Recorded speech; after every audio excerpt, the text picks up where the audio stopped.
শীতকালে বড়ি দিয়ে ফুলকপির রসা খুব ভালো লাগে, তোমরাও করে খেয়ে দেখবে। শুভ সকাল বন্ধুরা, আমি আজকে রান্না বান্না করছি। আজকে ফুলকপির তরকারি করব। ফুলকপিটা আমি ভেজে নিয়েছি ভালো করে, লাল লাল করে ফুলকপিটা ভেজে নিয়েছি। এবার আমি তেজপাতা দিয়ে দিয়েছি তেলের উপরে।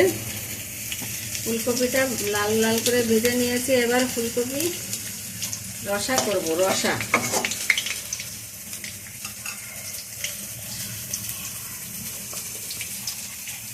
এখন শীতকালে ফুলকপির রসা কষা সব কিছু খুব ভালো লাগে। ফুলকপিটাই বেশিরভাগ শীতকালে সবাই ভালো খায়, খুব ভালো খায়, আমরাও খুব ভালো খাই। জিরে দিয়ে দিলাম তেলে।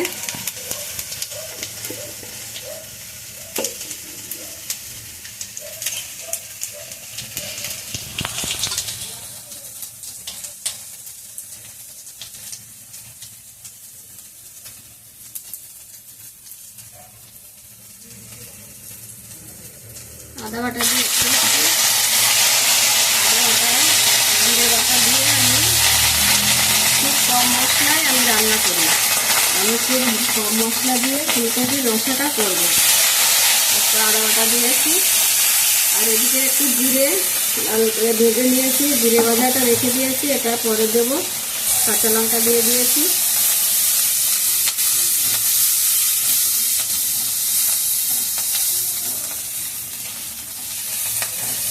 আর ভাজা ফুলকপিটাও দিয়ে দিচ্ছি। দেখো কত সুন্দর করে লাল লাল করে আমি ভেজে নিয়েছি ফুলকপিটা, সেটা খুব টেস্ট হবে।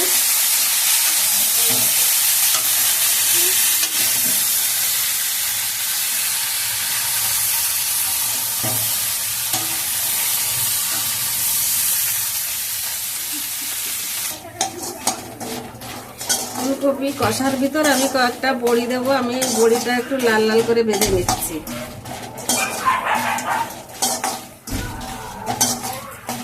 শীতকালে বড়ি দিয়ে ফুলকপির তরকারি, যে কোনো তরকারিতে বড়ি দিলে খুব সুন্দর লাগে।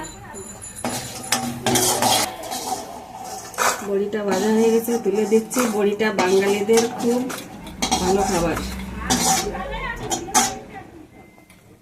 কষিয়ে নিয়েছি। এই যে একটু মশলা বেটে রেখেছিলাম, জিরে ভেজে বেটে রেখেছিলাম, ওই জিরে ভাজা বাটাটাও আমি দিয়ে দিয়েছি। আমরা শুকনো লঙ্কা তেমন একটা খাই না, কাঁচা লঙ্কার রান্না খাই। এবার আমি জল গরম করে নিয়েছি, এই যে জলটাও আমি ঢেলে দিচ্ছি, অল্প জল দেবো।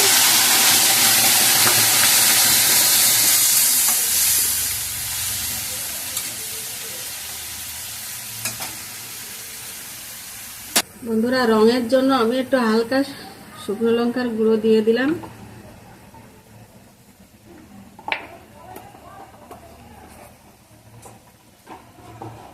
এবার আমি এই যে বড়িগুলো ভেজে রেখেছিলাম, বড়িগুলোও দিয়ে দিয়েছি।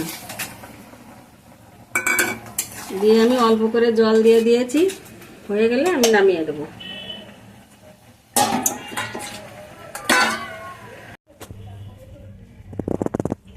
বন্ধুরা, ফুলকপির রসাটা আমার হয়ে গেছে, এবার আমি ঢেলে দেবো।